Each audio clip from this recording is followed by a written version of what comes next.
এবার কি টিকিট পাচ্ছেন না মদন মিত্র? ইঙ্গিতপূর্ণ মন্তব্য করেছেন তিনি। টিকিট পাওয়ানে ইঙ্গিতপূর্ণ মন্তব্য করলেন মদন মিত্র। দল যা চাইবে তাই হবে, পার্টি যা চাইবে তাই করব। প্রত্যেকটা মানুষই চলমান প্রবাহের সঙ্গে থাকতে চায়। দল আছে বলেই আজ বিধানসভায় দাঁড়িয়ে আছি। বিধানসভায় দেখা না গেলে রাস্তা দেখা যাবে, এমনই মন্তব্য করলেন কামারহাটের তৃণমূল বিধায়ক মদন মিত্র।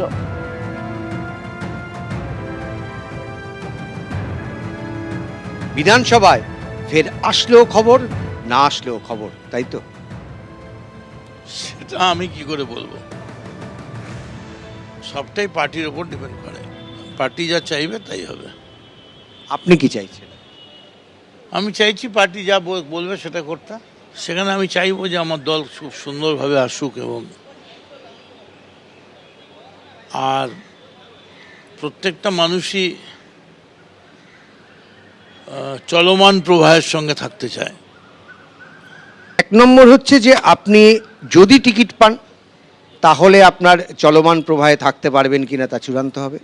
আর দ্বিতীয় বিষয় যে টিকিট পেয়ে যদি জেতেন তাহলেও চলমান প্রবাহের উপর নির্ভর করবে। এই দুটোর বিষয় আপনি কোনটার ব্যাপারে কতখানি আশাবাদী? অ্যাকচুয়ালি এত যদির ওপরে আমি খুব একটা পলিটিক্স করি না। আমি খুব স্ট্রেট পলিটিক্স করি। I am a very small man, এবং মমতা বন্দ্যোপাধ্যায়ের মতো একজন এত বড় নেত্রী, তিনি করুণা করে দয়া করে আমাদের মতো লোকেদের রেখেছেন, দলে মন্ত্রী করেছেন, এটাই যথেষ্ট। দল আছে বলেই তো আমি আজকে বিধানসভায় দাঁড়িয়ে আছি। দল না থাকলে কি এই দল এই যে বিধানসভায় দাঁড়িয়ে আছি, এর পেছনে যার প্রশ্রয়, আশ্রয়, বিশ্বাস বা সমর্থন রয়েছে। মদন মিত্র ফের বিধানসভায় আসলে আপনাকে ঘিরে যে মানুষের উচ্ছ্বাস আমরা দেখেছি, বিরোধী দলের বিধায়কদের উচ্ছ্বাস অবশ্যই আবার দেখা যাবে। কিন্তু মদন মিত্র ফের যদি বিধানসভায় আর না আসেন সেক্ষেত্রে তাহলে রাস্তায় দেখা হবে। বিধানসভার বাইরেও তো একটা রাস্তা আছে।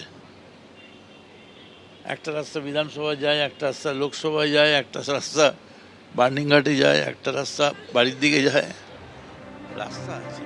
ভোটে প্রার্থী পদ পাইয়ে দেওয়ার নামে প্রতারণার অভিযোগ। জেলা বিজেপি রাজ্য সম্পাদকের বিরুদ্ধে অভিযোগে সরব প্রাক্তন বিজেপি নেতা। বিজেপি নেতা সিন্টু সেনাপতির বিরুদ্ধে টাকা তোলার অভিযোগ উঠেছে। দফায় দফায় 91,65,00,000 টাকা প্রতারণা করা হয়েছে বলে অভিযোগ। টাকা ফেরত চাইতে গেলে প্রাক্তন বিজেপি নেতাকে মারধর পর্যন্ত করা হয়েছে বলে অভিযোগ। প্রার্থী পদ পাইয়ে দেওয়ার নামে 2015 থেকে 2022 পর্যন্ত টাকা নিয়েছেন সিন্টু সেনাপতি। স্ট্যাম্প পেপারে সই করিয়ে টাকা দেওয়ার অভিযোগ সিন্টু সেনাপতির বিরুদ্ধে। এই অভিযোগ ভিত্তিহীন, কুৎসা করছেন প্রাক্তন বিজেপি নেতা, পাল্টা দাবি করেছেন অভিযুক্ত সিন্টু সেনাপতি। প্রাক্তন বিজেপি নেতা নারায়ণ কিঙ্করের অভিযোগ সম্পূর্ণ সত্য বলে আবার দাবি করেছে তৃণমূল কংগ্রেস। ভোটের আগে সিন্টুকে কালিমালিপ্ত করার চক্রান্ত হচ্ছে দাবি করেছে বিজেপি নেতৃত্ব। লজিস্টিক নামে একটি লজিস্টিক নাম দিয়ে জানা বলে একজন, তার সঙ্গে টাকা করেছিল কৌশিক জানা, আর বাড়ি ডিংরির কৌশিক জানা, আর ছিল পয়াগ্রামের একজন, এইখানে যে পয়াগ্রাম আছে তার একজন হচ্ছে প্রসেনজিৎ সরকার। সে 2 লক্ষ টাকা নিয়েছে, এবং আবার একটি পুরুষোত্তম ব্রাঞ্চ থেকে, সে পিএনবি থেকেও টাকা নিয়েছে। এইভাবে টাকা পয়সা লেনদেন করে, সে পরস্পরের লেনদেন করে আমাকে মানে সর্বশান্ত করে দেয়। নদীর বাঁধের রাস্তার ধার থেকে নিচে নেমে ওরা, ওই 3 জন বদমাইশ, ওর সঙ্গে আরও 2 জন, ওরা সকালে মিলিত হয়ে, আর ওই সিন্টু আমার কপালে তখন আমাকে রিভলভার ঠাকায় এবং দিয়ে আমাকে মাথায় মুষ্টাঘাত করে।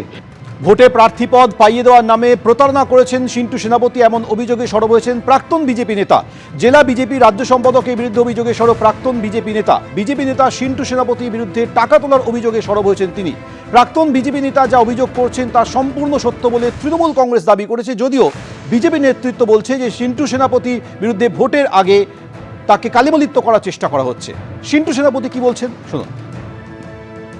দলকে সাহায্য করছো, শাসক দলের সঙ্গে তোমরা খুব ভালো করছো। যদি একটু বিজেপির কর্মীর প্রতি যদি তোমাদের এই সহযোগিতা থাকতো, শাসক দলের সঙ্গে মিশে যেসব মন্দির ভেঙেছিল লাস্ট 10 দিনে, ডমঘাটের হনুমান মন্দির, রাতুলিয়ার শিব মন্দিরের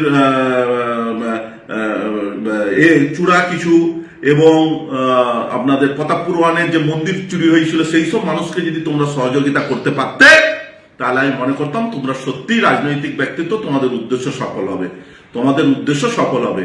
তোমরা যে কারণে আমার নামে এই অপপ্রচার শুরু করছো সেটা সফলতা হবে না। কোর্টে যখন এফআইআর করেছো, কোর্টে যাবে, কোর্টে অবশ্যই প্রমাণ নিয়ে আসো, আমরা রেডি আছি। এবিপি আনন্দ, এগিয়ে থাকে, এগিয়ে রাখে।